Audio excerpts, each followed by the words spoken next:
현대 선시를 읽을 때 가장 중요한 점 중에 하나가, 생각해 볼 때 가장 중요한 점 중에 하나가, 이게 공적인, 그러니까 선시라고 말할 때 느껴지는 불교적인 어떤 차원, 종교적인 차원도 있을 거고, 그것만 가지고는 현대 선시라고 말하기가 어려워요. 그러니까 옛날에 선시는 스님들이 주로 썼겠죠. 그러니까 스님들이 쓸 때는 되게 간단해요. 왜 간단하냐면 스님들은 자기 그 불교의 그 깨침을 쓴 거죠. 근데 그거를 지금 시대의 현대 선시, 지금 시대의 현대 시대에 쓰는 선시를 쓰기 시작하면 우리에게는 의무가 굉장히 많아져요. 어떻게 의무가 많아지냐? 첫째, 불교만 아니라 우리는 다른 종교들도 알아요. 그래서 우리는 무슨 글을 보면 신 이렇게 말하면 당연히 기독교도 생각하고 다른 것도 생각해요. 그러니까 우리는 선시를 현대에 말하려면 다른 종교의 개념들, 우리한테 자연스럽게 들어와 있는 다른 종교의 개념들을 없는 것처럼 말할 수는 없어요. 그걸 당연히 고려해야 해요. 그리고 철학도 고려해야 해요. 그래서 아간베린이 무슨 이 철학자 얘기들을 하는 거예요. 이 근대적 이분법이니 이런 얘기를 하고 싶어 하는 게 아니라 당연히 해야 하는 거예요. 왜냐하면 현대 선시, 지금 시대의 선시를 말하려면 당연히 해야 되는 거예요. 더 큰 과업은 그게 사적이기도 해야 된다는 거죠. 그러니까 우리가 선시를 만약에 읽으려고 나선다면 그건 공적인 측면에서만 읽는 게 아니라 우리 사적인 고뇌, 고민, 그런 것들에 관한 문제를 안고 있기 때문에 읽는 경우가 많죠. 그럼 당연히 그렇게 되겠죠. 그러니까 공적인 문제일 뿐만 아니라 그러니까 출가한 스님들은 이 사적인 문제를 생각할 필요가 없죠. 사적인 걸 없앴으니까. 출가, 집을 떠났다. 사적인 문제는 나하고 상관없다고 말하는 거기 때문에 그분들한테는 사적인 문제를 고려할 필요가 없지만 지금 이걸 읽고 이걸 쓰는 우리 입장에서는 당연히 사적인 관점도 고려하지 않으면 안 되는 거죠. 그러니까 현대 선시 쓰기가 이해하기가 그래서 기존에 있던 선시들을 다시 써야 될 이유가 여기에 있는 거예요. 기존에 있던 선시들은 불교의 전통에 따라서 불교계에서만 쓰던 거예요. 다시 한번 정리해보면 선시의 전통이라고 말하면 선불교의 전통이죠. 선불교에 국한하는 거예요. 네, 현대 선시, 우리 과제는 타종교, 다른 종교의 사상체계는 물론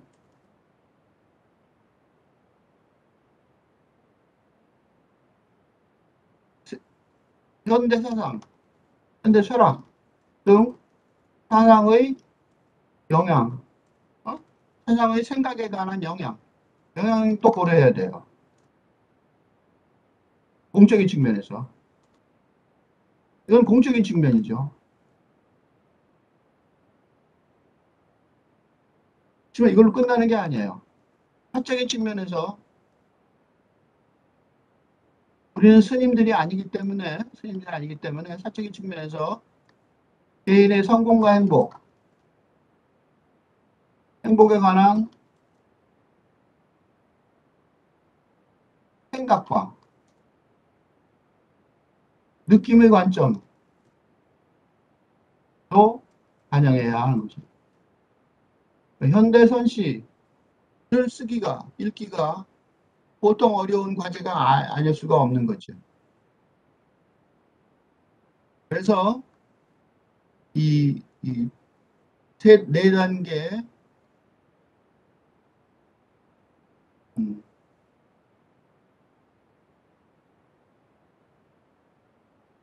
간단히 네 단계로 정리를 좀 해보려고 그래. 기복신앙. 이게 이제, 세계의 단계죠. 물질 세계의 단계, 대중의 단계죠. 그죠? 그래서 여기 보면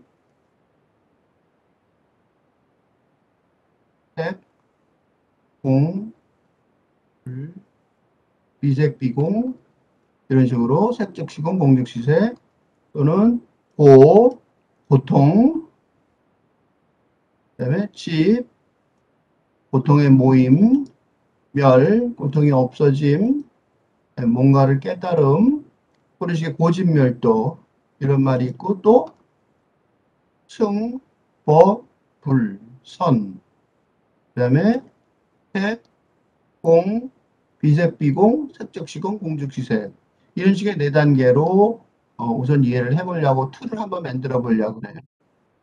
그러니까 고통의 단계죠. 고통의 단계는 스님, 그죠? 스님의 단계죠. 요 스님이 처음에 되려고 그럴 때, 스님이 되려고 그럴 때 처음에 겪어야 될 과제가 바로 요 물질의 단계, 고통의 단계, 그죠? 그래서 이 기복신앙을 벗어나는 단계가 이거죠. 어머니, 이게 보통 우리가 이 개인의 사적인 측면에서 설명하자면, 요거는 공적인 측면에서 말한 거고, 사적인 측면에서 설명하려면 어머니 기다리지 마세요. 이제 떠나면 성공할 때까지 돌아오지 않겠어요. 이렇게 보통 많이 얘기하고 근대 사상 속에 이거는 가출이 아니라 이건 가출이죠. 가출인데 그 가출이나 출가나 그죠? 지금 그런 얘기하고 있는 거죠. 가출이나 출가나 그죠? 어쨌든 그 세계를 넘어서서 복과 행복 그죠? 언제 돌아가야 되냐면 성공해야 돌아가는 거죠. 성공해야 행복할 수 있는 거죠. 그죠? 그 집은 말하자면 본향이라고 말할 수 있는 거죠. 본래 고향인 거죠. 그죠? 우리가 고통의 세계, 물질의 세계에서 기복신앙을 가지고 있는데 그 기복신앙의 가장 밑에 바탕에는 이 스님들이 출가하는 또 일반인들이 가출하는 가출이라고 말하지만 성장해서 집을 나가는 거죠. 그런 과정이 있는 거죠. 그래서 뭔가를 깨닫기 위해서 어, 수녀원, 수도원, 그죠? 이건 이제 다른 종교에도 마찬가지인 거죠. 그죠? 그러니까 다른 종교에도 마찬가지로 수녀원, 수도원이 있는데 그때는 뭘 하냐면 그죠? 공. 그러니까 색이 공이 되는 지점. 그죠? 그래서 실상은 그 천주교에서 이 불교에 와서 참선을 하러 경험하러 오시는 분들이 많다 그러는데 사실은 이렇게 서로 만나는 지점이 있어서 그럴 거예요. 그러니까 불교의 불법을 찾는 거죠. 그죠? 어, 그때 그 불법을 찾는 이유는 고통이 모여서, 그죠? 고통이 집 보이는 거죠. 고통이 모여서, 그때는 고통이 모여서 서퍼링, 고통을 당하는 지점에 있는 거죠. 그것 때문에 수녀원에 들어가서 수도원에 들어가서 공을 찾는 거죠. 어? 어, 세상의 불법이기도 하지만 기독교의 법이기도 하고 종교의 법이겠죠. 그러니까 그때는 그런 것에 하는 방식은 침묵의 서원이죠. 정지하는 지점일 거고 그렇게 말할 수도 있고 은둔과 고독일 거고 자발적 고통일 거고 알 수 없는 그러니까 일반적인 일반적인 지식으로는 알 수 없는 알 수 없어야 하는 이게 도대체 사적인 측면에서 무슨 상관이 있느냐 그렇게 질문한다면 사실은 우리 이런 거 사적인 측면에서도 하죠. 얹어서 침묵에서 내가 삶을 의미 있게 고통에 모여지는 지점을 넘어서서 이 삶의 모호한 무의미함을 의미 있는 걸로 바꾸는 어떤 영혼의 법칙을 발견하려고 노력하는 것은 개인들에게도 있는 거고 그거는 바로 개인의 진정한 성공과 행복의 굉장히 중요한 요소가 아닐 수 없는 거죠. 그거는 일부러 생각하지 않으면 안 되는 거니까 당연히 자발적 고통을 받는 거죠. 그러니까 지금 살아있는 고통이 모여있는 집, 그 고통이 모여서 하는 고통을 주는 것하고는 전혀 다른 고통, 자발적으로 스스로 받는 고통이죠. 자발적으로 침묵하고 자발적으로 고통을 은둔하고 고독하는데 그건 왜 그러냐면 일반적인 생각, 일반적인 지식으로는 알 수 없는 그리고 어쩌면 알 수 없어야 하는 그런 지성을 찾기 때문에 그런 거죠. 그래서 이 다음 단계는 그러면 당연히 예, 부처를 보게 되고 그거는 고통이 모였다가 모여진 고통이 없어지기 시작하는 자리고 그때는 색과 공이 색이기도 하고 색도 아니고 공도 아닌 상태가 되는 거죠. 그렇죠? 이런 환희, 깨침이라고 그러기도 하고 신의 방문, 신을 영접하는 것이기도 하고 신비주의적인 어떤 상황인 거죠.